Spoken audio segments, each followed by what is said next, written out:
Bismillahirrahmanirrahim. Assalamualaikum warahmatullahi wabarakatuh. Alhamdulillah rabbil alamin. Iyyahu na'budu wa iyyahu nasta'in. Asyhadu an la ilaha illallah, asyhadu anna Muhammadar Rasulullah. Allahumma shalli wa sallim wa barik ala Rasulillah Sayyidina Muhammad wa ala alihi wa sahbihi ajma'in. Subhanaka la ilma lana illa ma 'allamtana innaka antal alimul hakim. Yang kami muliakan para jamaah Masjid Al-Khalifah yang senantiasa dirahmati dan diridhai Allah Subhanahu wa taala. Alhamdulillah, mari kita senantiasa bersyukur, selalu berterima kasih kehadirat Allah atas segala nikmat-Nya yang diberikan kepada kita, baik dalam bentuk kesehatan, kekuatan, termasuklah kesempatan. Alhamdulillah kita sudah sempat melaksanakan sholat duhur secara berjamaah. Tema pembahasan kita pada siang hari ini adalah tentang dhammul gurur, ya, tercelanya sifat al-gurur. Ya, kalau yang lalu kita bahas tentang tercelanya namanya sifat ujub, yang naik tingkatan berikutnya jadi takabur atau sombong. Nah, ini yang pembahasan kita hari ini adalah al-gurur. Nah, ini juga bagian dari penyakit hati. Ya, gurur itu kalau dalam terjemahan bahasa Indonesia artinya tipu daya. Jadi khususnya dalam hal kita tertipu oleh pengaruh dan gemerlapnya kehidupan dunia, lalu terabaikanlah kepentingan yang hakiki, yaitu persiapan menuju akhirat kelak. Nah, ini jadi kadang dunia kita pertaruhkan dengan akhirat, jadi agama kita korbankan demi mengejar dunia, yang dunia itu sifatnya sementara, dan berapa banyak orang celaka karena memburu dunia. Nah, tapi kalau dunia kita pakai untuk membuat kita semakin dekat kepada Allah, menjadi sarana untuk bisa menjalankan ibadah dengan baik dan sebenar-benarnya, maka itu bukan gurur. Ya, jadi itu kuncinya. Kata Imam Al-Ghazali dalam kitab ini, inna miftahas sa'adati at-tayaqqud wal fatanah. Jadi salah satu di antara kuncinya as-sa'adah. As-sa'adah itu artinya kebahagiaan, ya, ketenangan hati, kedamaian. Apa kuncinya? Pertama adalah at-tayaqqud. At-tayaqqud itu artinya selalu bersikap hati-hati. Nah, jadi hati-hati. Ini bahasa Indonesianya bagus nih. Artinya mengedepankan hati, ya. Karena orang yang biasa banyak ceroboh itu bukan orang bodoh. Yang banyak ceroboh itu adalah orang yang pintar.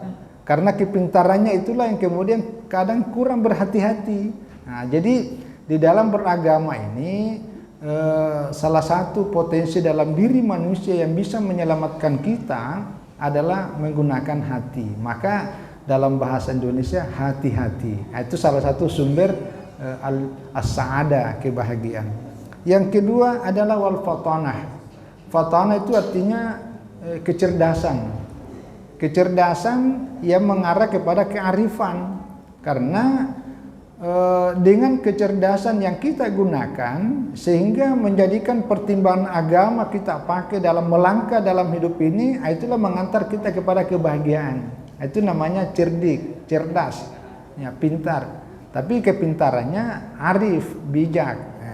Tapi kalau pintar banyak ilmu yang kemudian banyak ceroboh tadi, ya, itu juga berbahaya.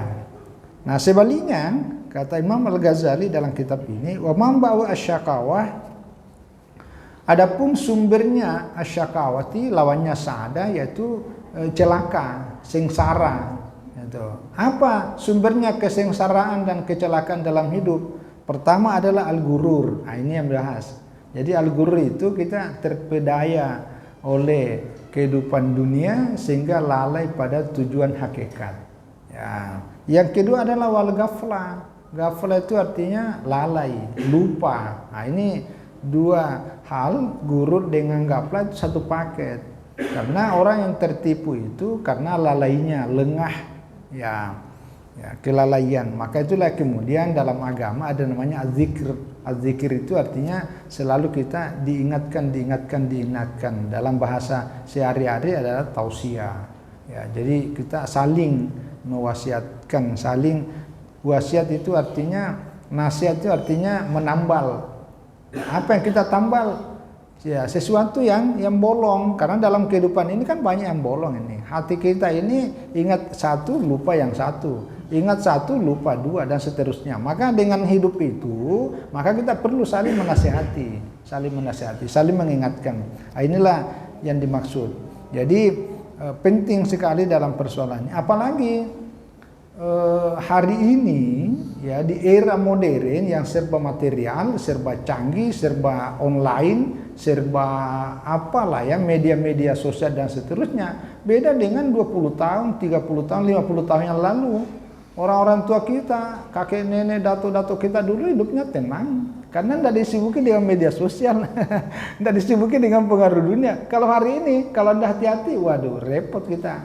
Nah, inilah pentingnya ada penguasaan agama dalam hidup. Jadi al-gurur, yang dimaksud dengan gurur adalah huwallazi lam tatafattah basiratu yakuna bidayati nafsi kafila. Jadi orang yang termasuk gurur ya, atau al-maghrur, orang yang tertipu adalah orang yang belum terbuka mata hatinya. Jadi yang dipakai itu cuma mata ini, mata apa namanya ini? Mata zahir. Jadi selalu melihat apa-apa secara zahirianya. Padahal di balik daripada apa yang kita lihat itu ada tujuan, ada hakikat. Nah, itu yang tidak boleh kita abaikan. Bahwa kita hidup di dunia ini sifatnya sementara, ini bukan tujuan pokok. Kalau seorang musafir berjalan, kita hidup ini seperti ya kita rumah singgahan, kita singgah. Masih ada tujuan yang lebih jauh ke sana. Jangan sampai seolah-olah kita hidup selamanya itu. Nah, itulah. Jadi orang yang belum terbuka mata hatinya untuk mendapatkan sebuah hidayah, di mana hidayah itulah yang bisa menjamin kehidupan keselamatan kita. Jadi hidayah inilah yang selalu kita minta. Maka itulah sebabnya salah satu doa yang Allah ajarkan dalam Al-Quran, ihdina as-siratal mustaqim. Bimbinglah, antarlah kami Allah as-siratal mustaqim. Itu namanya hidayah. Ya. Wa baqiya fil lama, yang namanya orang tertipu adalah orang yang tetap berada dalam kebutaannya, yaitu buta mata hatinya. Fattahadzal hawa qaidan, sehingga menjadikan hawa nafsunya itu sebagai penuntun dalam kehidupan. Jadi hawa nafsunya itu yang dijadikan patokan. Jadi apa yang diselera nafsu itu diikuti.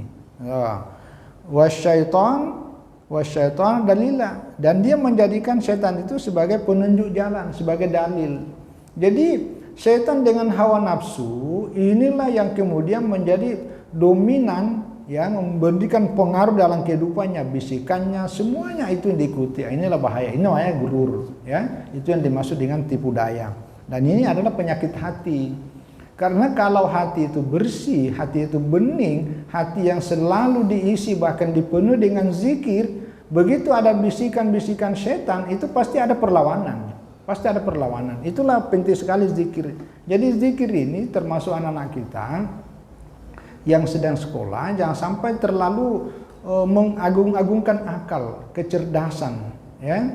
Jadi zikir itu yang banyak berfungsi adalah hati. Ya, zikir. Jadi jangan dipandang enteng namanya zikir, ya. Karena zikir inilah yang membuat hati kita bisa bening, bisa lemah lembut, bisa tenang. Nah, itu selalu bisa berpikir jernih pakai hati. Karena ya sumbernya dari situ, Kalau enggak, nah ini pengaruh oleh hawa nafsu dengan syaitan. Inilah bahayanya gurur. Nah, bahkan di sini karena gurur umal asyakawat. Jadi bahkan di sini katakan bahwa gurur itu adalah induknya segala macam kesengsaraan. Itu induknya berasal dari ini tertipu daya. Karena orang kalau sudah tertipu kan tidak banyak berfungsi analisa, tidak banyak pertimbangan, pokoknya selera nafsunya itu. Jadi itu sangat berbahaya. Wa mamba'u al-muhlikat, bahkan sumber segala yang bisa membahayakan, membinasakan diri kita dari situ, itu sumbernya. Maka lazima maka lazim asyar madakhlihi wa majarihi. Maka itulah kemudian penjelasan tentang gurur ini menjadi sangat penting. Ya, jangan sampai sifat-sifat gurur ini kemudian masuk ke dalam diri kita, menjadi ya kita hidup di tengah-tengah seperti itu. Maka inilah kemudian dijelaskan. Ya, dijelaskan. Wa tafsilu ma yakturu gurur fihi, ya liyahdarahu al-murid ba'da ma'rifati takihi. Nah, jadi kenapa perlu dijelaskan, bahkan kalau memungkinkan ini dijelaskan secara rinci, karena yang guru inilah nanti ya yang bisa mewarnai, ya. Jadi nanti banyak persoalan-persoalan yang kemudian kita masuk terlibat dalam persoalan gurur. Maka itulah kemudian penting dijelaskan, supaya dengan adanya pengetahuan mengenai gurur ini kita bisa terjaga diri kita. Kita bisa lebih bersikap hati-hati. Nah, saya kira ini salah satu pengantar yang diungkapkan oleh Imam Al-Ghazali dalam kitab ini, bahwa betapa pentingnya yang namanya memahami tentang sifat bahayanya gurur ini, ya, gurur, yaitu tertipu. Nah, di dalam Al-Quran ada beberapa ayat yang kalau di sini hanya ada 2 yang dikutip oleh Imam Al-Ghazali. Pertama, di dalam Al-Quran, fala tagurrannakumul hayatud dunya wala yagurrannakum billahi al-gurur. Ya, tapi kalau yang lebih lengkapnya, inna wa'dallahi haqqun fala tagurrannakumul hayatud dunya wala yagurrannakum billahi al-gurura. Ini surah Luqman ayat 33. Ya, jadi sesungguhnya janji Allah itu adalah pasti benar. Maka janganlah sekali-kali kamu diperdaya oleh kehidupan duniawi. Ya, itu. Fala tagurrannakumul hayatud dunya, janganlah kehidupan dunia itu yang membuat kamu terpedaya, ya, tertipu. Nah, itu namanya gurur. Ya, wala yagurrannakumul billahi al-gurur. Ya, dan jangan juga gara-gara kebaikan Allah kepada kita, akhirnya kita diperdaya oleh penipu, gurur. Guru penipu ini dimaksud adalah syaitan. Jadi karena semua yang dikehendaki oleh syaitan, ya, itu dan hawa nafsu, itulah berlawanan dengan apa yang dikehendaki oleh untuk meraih ridha Allah. Jadi ini salah satu ayat. Jamaah sekalian, kalau yang biasa mengikuti talqin kalau jenazah sudah dikuburkan itu di pemakaman, nah itu kan ada yang dibaca itu. Nah, salah satu isi talqinnya itu kullu nafsin dha'iqatul maut wa innama tuwaffawna ujurakum yaumal qiyamah faman zuhziha 'anil nari wa udkhilal jannata faqad faza. Nah, baru ada kalimat terakhirnya wa mal hayatud dunya illa mata'ul gurur. Nah, itu ayat yang dibaca untuk talqin. Talqin ini selain untuk kalau pakai berdasarkan hadis, ya. Jadi untuk orang yang baru meninggal, nah juga termasuk dinasihati orang-orang yang hadir di situ, bahwa kita ini yang sedang mengantar jenazah dari keluarga kita, kita akan mengalami hal yang sama. Nah, itu mengingatkan wa mal hayatud dunya illa mata'ul gurur, bahwa kehidupan dunia itu, maksudnya dunia tadi yang membuat kita lalai ini adalah betul-betul al-gurur. Betul-betul yang membuat kita terpedaya. Jadi jangan sampai umur kita habis hanya ngurusi yang kemudian membuat kita jauh dari ibadah, jauh dari agama Allah. Umur kita paling berapa, ya? Kalau di atas 60 alhamdulillah. Ya, tapi ini sekarang udah banyak nih, karena obat banyak canggih, dokter banyak canggih, ternyata penyakit jauh lebih canggih. Ada yang umur baru 20 stroke, ada umur baru 30. Kalau dulu kan orang-orang stroke itu kan biasanya yang sudah berumur itu, ya. Tapi sekarang yang stroke juga yang muda-muda. Jadi itu canggih juga. Nah, jadi ini kita ini perlunya ilmu-ilmu begini ini menjaga hati. Jangan sampai hati kita terlalu terpaut, ya, bahkan melengket ke dunia yang membuat kita makin jauh dari ibadah, makin jauh dari masjid, makin jauh dari Allah. Itu jangan. Itu namanya al-gurur, ya. Jadi kita jalani tugas pengabdian kita sebagai ASN, jalani profesi kita dalam rangka memenuhi kebutuhan keluarga kita, karena itu juga ibadah. Yang penting dua-duanya jalan, jangan gara-gara itu lupa agama. Maka kalau meminta rezeki kepada Allah, ya Allah berikanlah rezeki yang membuat kami bisa semakin dekat kepadamu ya Allah. Itu. Kalaupun engkau memberikan rezeki kepadaku jabatan atau kedudukan, jadikanlah jabatan dan kedudukan itu membuat semakin aku dekat kepadamu. Itu. Jangan rezeki yang membuat kita makin jauh, ujung-ujungnya ditangkap KPK. Itu kan celaka. Kalau KPK sih di dunia masih, tapi kalau di akhirat, aduh, ngeri-ngeri sedap. Ngeri-ngeri sedap. Nah inilah, jadi ini penting juga yang ini saya nasihati diri saya, keluarga dan kita semua. Jadi lalu ini satu ayat aja karena waktunya. Nah, lalu kalau hadis yang dikutip oleh Imam Al-Ghazali, ini pakai hadis populer ini. Al-kaisu man dana nafsahu wa amila lima ba'dal maut wal ahmaku man ittaba'a nafsahu hawaha wa tamanna 'ala Allah. Ini hadis riwayat Tirmidzi dan Ibnu Majah. Jadi al-kaisu artinya orang cerdas, ya, orang yang cerdas yang sebenarnya adalah mandana nafsahu. Ya, mandana nafsa itu artinya orang yang mampu mengendalikan dirinya, nafsunya demi untuk kebaikan. Nah, jadi bukan nafsu yang mengendalikan diri kita.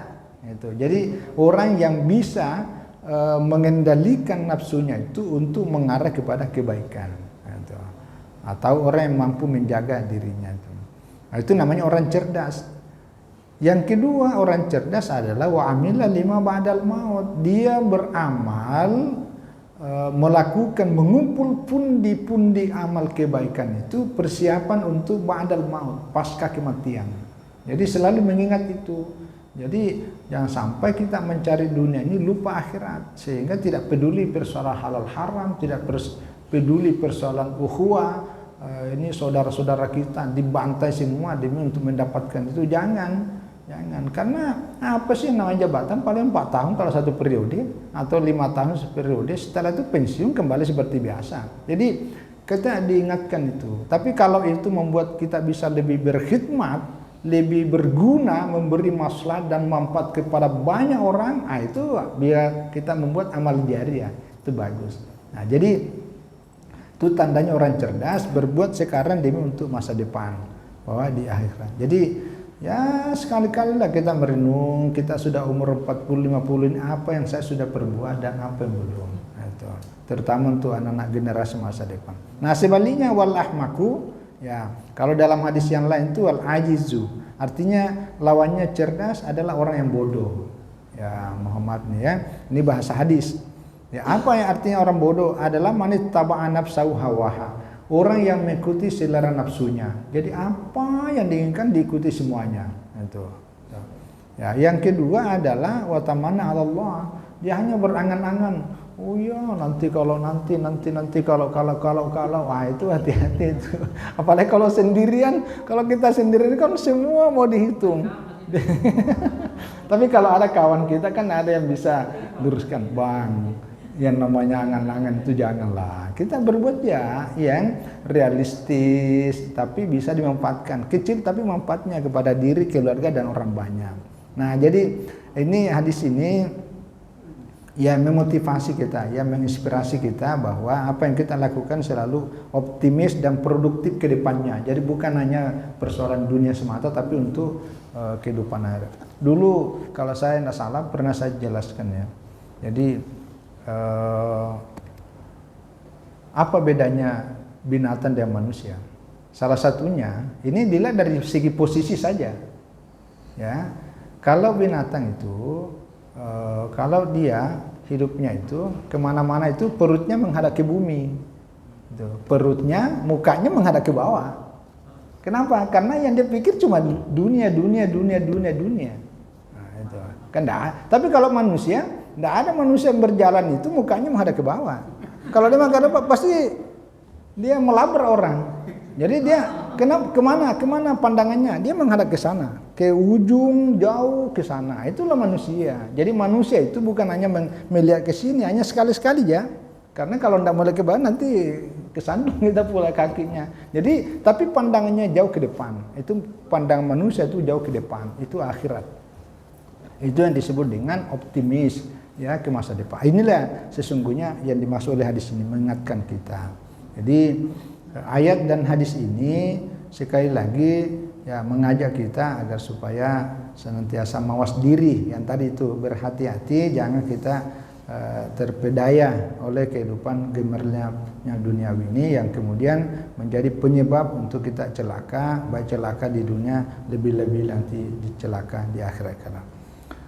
Saya kira ini kalau dalam kitab ini rupanya ada beberapa ayat yang dikemukakan Al-Ghazali yang mengingatkan supaya pada prinsipnya ya mengajak kita untuk memperlakukan dunia ini sebagai sebuah sarana untuk kita diantarkan untuk semakin rajin beribadah, semakin dekat kepada Allah, dan sebaliknya menghindarkan diri untuk jangan sampai kita tergurur ya, tertipu oleh gemerlapnya duniawi yang membuat kita semakin jauh dari Allah ya, jauh dari ibadah, jauh dari tempat-tempat di mana kita bisa memaksimalkan pundi-pundi kebaikan sebagai modal kehidupan di akhirat kelak.